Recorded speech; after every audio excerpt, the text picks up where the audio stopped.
क्या आपने कभी सोचा है कि कई उत्पादों का एक साथ इस्तेमाल करने से आपके स्वास्थ्य को क्या फायदे मिलते हैं?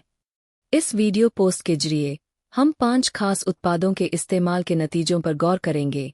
सी allergy plus syrup, Garbex ointment, Gasaram capsule, blood vigour syrup और स्किन रोग कैप्सूल। ये उत्पाद आपके स्वास्थ्य के विभिन्न पहलुओं को बेहतर बनाने के लिए एक साथ मिलकर काम करने के लिए डिजाइन किए गए हैं। नमस्कार दोस्तों, हमारे YouTube चैनल में आपका स्वागत है। स्वस्थ रहने के लिए गीता आयुर्वेदिक को रोजाना सब्सक्राइब करें। स्वस्थ रहने के लिए घंटी का बटन दबाएं। कम से कम एक बार शेयर करके कई जाने बचाएं। तो मैं फिर से एक नया वीडियो लेकर आया हूं। इन 5 उत्पादों का एक साथ इस्तेमाल करने के क्या परिणाम हैं? जब एक साथ इस्तेमाल किया जाता है तो ये उत्पाद स्वास्थ्य और तंदुरुस्ती के लिए एक व्यापक दृष्टिकोण प्रदान कर सकते हैं। सी एलर्जी प्लस सिरप एलर्जी और श्वसन संबंधी समस्याओं में मदद के लिए बनाया गया है, जबकि गार्बेक्स ऑइंटमेंट त्वचा संबंधी समस्याओं के लिए इस्तेमाल किया जाता है। गैसाराम कैप्सूल पाचन और जठरांत्र संबंधी स्वास्थ्य में मदद करते हैं, और ब्लड विगोर सिरप समग्र रक्त स्वास्थ्य के लिए फायदेमंद है। स्किन रोग कैप्सूल स्वस्थ त्वचा को बढ़ावा देने के लिए डिजाइन किए गए हैं।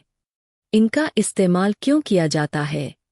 इनमें से प्रत्येक उत्पाद शरीर के विशिष्ट क्षेत्रों को लक्षित करके सामान्य स्वास्थ्य संबंधी चिंताओं का समाधान करता है।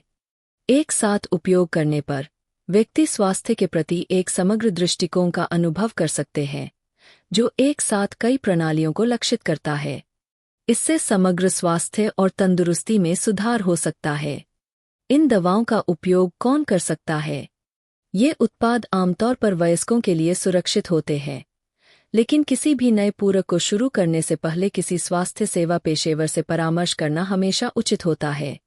जिन लोगों को एलर्जी, त्वचा संबंधी समस्याएं, पाचन संबंधी समस्याएं, रक्त विकार या त्वचा संबंधी समस्याएं हैं, उन्हें इन उत्पादों को अपनी दिनचर्या में शामिल करने से लाभ हो सकता है। एक सी एलर्जी प्लस सिरप। संभावित उपयोग: सर्दी, फ्लू के लक्षणों, ऊपरी श्वसन तंत्र की एलर्जी, नाक और साइनस की जकड़न, बहती नाक, छींक आना, नाक और गले में खुजली, सिरदर्द और सर्दी या फ्लू से जुड़े बुखार से राहत पाने के लिए उपयोग किया जाता है। इसमें आमतौर पर एंटीहिस्टामाइन तत्व होते हैं। संभावित दुष्प्रभाव: नींदापन, चक्कर आना, सिर दर्द, मतली, मुंह सूखना, कब्ज। यह मधुमेह रोगियों में रक्तचाप बढ़ा सकता है और रक्त शर्करा के स्तर को प्रभावित कर सकता है। शराब के साथ इसका सेवन करने से नींदापन बढ़ सकता है। गर्भवती या स्तनपान कराने वाली महिलाओं के लिए सावधानी आवश्यक है। 2 गेरबेक्स मरहम। संभावित उपयोग: इसका उपयोग आमतौर पर फंगल संक्रमण, खुजली, दाद और विभिन्न प्रकार की पुरानी खुजली के इलाज के लिए किया जाता है। यह त्वचा की सूजन और खुजली को कम करने में भी मदद कर सकता है। संभावित दुष्प्रभाव: चूंकि यह एक मरहम है, इसलिए इससे त्वचा में जलन, लालिमा या एलर्जी हो सकती है। कुछ मरहमों में कॉर्टिकोस्टेरॉइड होते हैं, जो रक्त शर्करा के स्तर को बढ़ा सकते हैं या त्वचा को नुकसान पहुंचा सकते हैं। 3 गैसाराम कैप्सूल। संभावित उपयोग: इसका उपयोग आमतौर पर एसिडिटी, सीने में जलन, पेट दर्द और गैस की समस्याओं के इलाज के लिए किया जाता है। यह पेट के एसिड को कम करने और गैस को आसानी से बाहर निकालने में मदद करता है। संभावित दुष्प्रभाव: दस्त, पेट दर्द, मुंह सूखना, सिर दर्द, पेट फूलना, कमजोरी, मतली। लंबे समय तक इस्तेमाल से हड्डियों का क्षरण या मैग्नीशियम का स्तर कम हो सकता है। शराब से बचना चाहिए क्योंकि इससे लक्षण और बिगड़ सकते हैं। 4 ब्लड विगोर सिरप। संभावित उपयोग: इसका उपयोग आमतौर पर रक्त शोधक के रूप में और रक्त व लसीका परिसंचरण में सुधार के लिए किया जाता है। यह चयापचय में सुधार करता है, रोग प्रतिरोधक क्षमता को बढ़ाता है, स्वस्थ त्वचा और बालों को बनाए रखता है और लाल रक्त कोशिकाओं के उत्पादन में मदद करता है। कुछ मामलों में इसका उपयोग शारीरिक कमजोरी, एनीमिया, भूख न लगना आदि के इलाज के लिए किया जाता है। संभावित दुष्प्रभाव: विशिष्ट दुष्प्रभावों के बारे में बहुत कम स्पष्ट जानकारी उपलब्ध है, लेकिन किसी भी हर्बल या आयुर्वेदिक सिरप की तरह कुछ लोगों को एलर्जी या पेट की समस्या हो सकती है। 5. स्किन रोग कैप्सूल। संभावित उपयोग। स्किन रोग कैप्सूल के विशिष्ट अवयवों और उपयोगों के बारे में विस्तृत जानकारी प्राप्त करना मुश्किल है। हालांकि स्किन नाम वाले कैप्सूल आमतौर पर विभिन्न त्वचा संबंधी समस्याओं जैसे मुहासे, फंगल संक्रमण या त्वचा के समग्र स्वास्थ्य में सुधार के लिए उपयोग किए जाते हैं। यदि उनमें इट्राकोनाजोल या आइसोट्रेटिनोइन जैसे तत्व होते हैं, तो उनके कुछ उपयोग और गंभीर दुष्प्रभाव हो सकते हैं।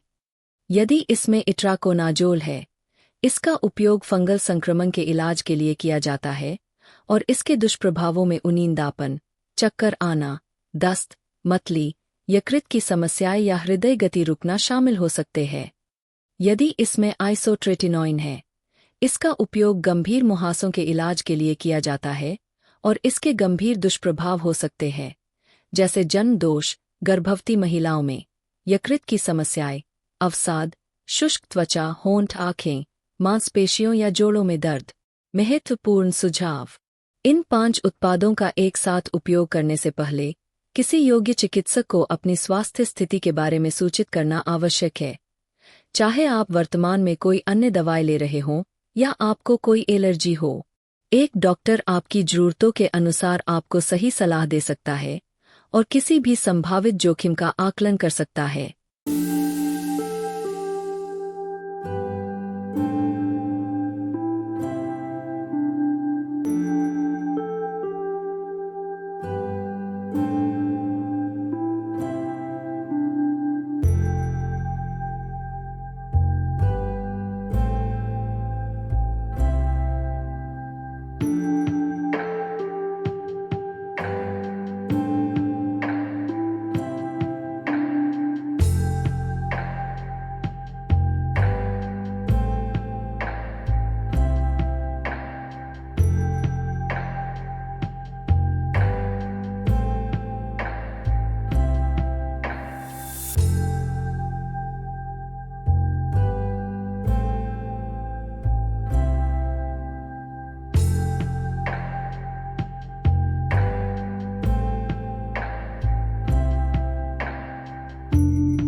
तो अगर आप आयुर्वेद के बारे में और जानना चाहते हैं, तो आप कमेंट बॉक्स में कमेंट कर सकते हैं और हम समय पर उसका जवाब देने की कोशिश करेंगे। तो वीडियो को अंत तक देखने के लिए आपका बहुत बहुत धन्यवाद।